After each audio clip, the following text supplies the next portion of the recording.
आपणास माहिती आहे का, हनुमंतरायांनी राजा रावणाची लंका का जाळली? असं कोणतं कारण होतं? सोन्याची असून सुद्धा राजा रावणाच्या लंकेचा सर्व राख हनुमंतरायांनी केली. याचं सविस्तर उत्तर या भागामध्ये मी घेऊन येतोय. पण तत्पूर्वी अद्याप या चॅनेलला सबस्क्राईब केले नसेल तर त्यांना विनंती करतो. माझ्या चॅनेलचं नाव आहे कथा आणि कारण बाय डॉक्टर किरण. कथांमागील कारणांचा शोध घेणारं हे चॅनेल आहे. कृपया सबस्क्राईब करा आणि बेल आयकॉन प्रेस करा, जेणेकरून आमचे नवनवीन व्हिडिओ तुमच्या समोर पोहोचतील. चला तर मग आजच्या या भागामध्ये ज्या कारणाने हनुमंतराय लंका जाळली त्या कारणाचं विस्तृतपणे माझ्या अल्पशा बुद्धीप्रमाणे जसा मला जमेल तुमच्या समोर मांडण्याचा प्रयत्न करतोय. पार्श्वभूमी अशी आहे, हनुमंतराय जेव्हा लंकेमध्ये जातात सीताशुद्धीसाठी, तेव्हा इंद्रजिताने पकडून रावणाच्या समोर हनुमंतरायला उभं केलं. रावणाने विचार केला की हनुमंतराय प्रभू रामचंद्राच्या बाजूच्या एकटे येऊन इतका विध्वंस केलाय, परिणामतः आपल्या राक्षस सैन्याचं आत्मबल आत्मविश्वास कमी झालाय. याला मारल्याशिवाय, याचा पराभव केल्याशिवाय आपल्या सैनिकांचं राक्षसांचा आत्मविश्वास वाढणार नाही. या कारणाने त्या हनुमंतरायाला राजा रावण विचारतोय, हनुमंता तू रामभक्त आहे, खरं सांग तुझं मरण कशात आहे? हनुमंताने सांगितलं, रावणा मी रामभक्त आहे, मी कधीही खोटं बोलत नाही, मला मरण नाही, मी अमर आहे. त्यावेळेस राजा रावण म्हणतो, अरे असं कसं? सर्वजण तर मरणार आहे, जो जो जन्माला आलाय त्याला मरावं लागेल.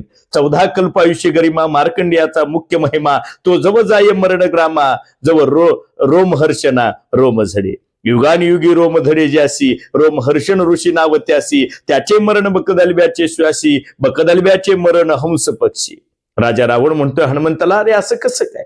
14 कल्प आयुष्य महिमा हा मार्कंड्याचं आयुष्य सांगितलं गेलं, पण त्याचंही मरण आहे. जेव्हा रोमहर्षण नावाच्या ऋषीच्या अंगावरचा एक केस जातो तेव्हा 14 कल्प होतात आणि मार्कंडेय ऋषी मरतो. युगायुगामध्ये अंगावरचा एक केस म्हणजे एक रोम निघून जातो, त्याचं नाव आहे रोमहर्षण ऋषी, पण त्याचं मरण सुद्धा बकदलब्याच्या एका श्वास आणि उच्छ्वासात आहे. मग असा बकदालबे तरी अमर आहे का हनुमंता? त्या बकदालब्याचं मरण सुद्धा सांगितलं. हंसाचा एक पंख झडे तेव्हा बकदालब्याचं आयुष्य उडे.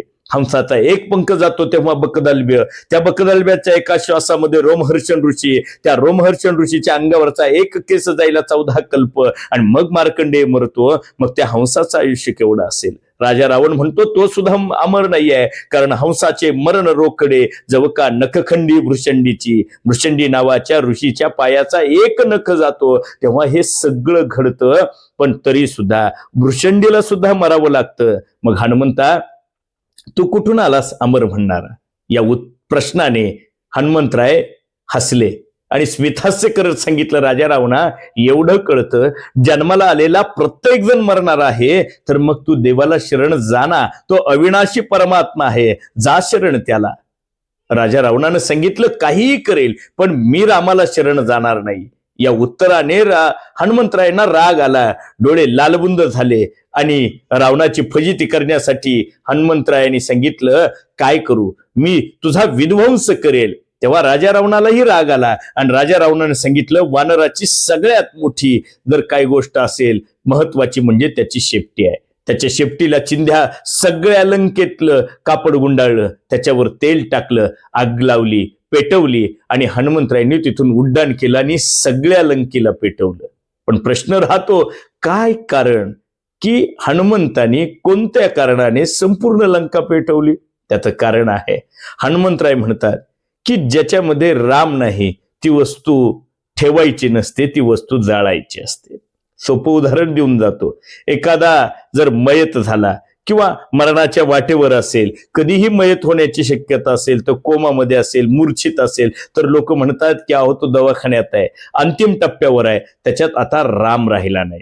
जर राम नाही राहिला तर तो मयत होतो आणि मयत झाला की आपल्याकडे तशीच ठेवण्याची पद्धत नाही, त्याला जाळावं लागतं. हनुमंतरायांनी विचार केला, या लंकेत राम नाही, रामाचं नामस्मरण नाही, म्हणजे ही लंका मयत आहे. मयत झालेली ठेवायची नसते, ती जाळावी लागते. म्हणून सगळी लंका जाळली, नुसती फक्त लंका जाळली नाही, त्या लंकेचा मालक असणारा राजा रावणाची दाढी सुद्धा जाळली. हनुमंत महाबळी रावणाची दाढी जाळी. याच कारणाने हनुमंतरायांनी राजा रावणाची लंका सोन्याची असून सुद्धा त्याच्यामध्ये राम नव्हता, होता म्हणून सगळी लंका जाळली. जय श्रीराम.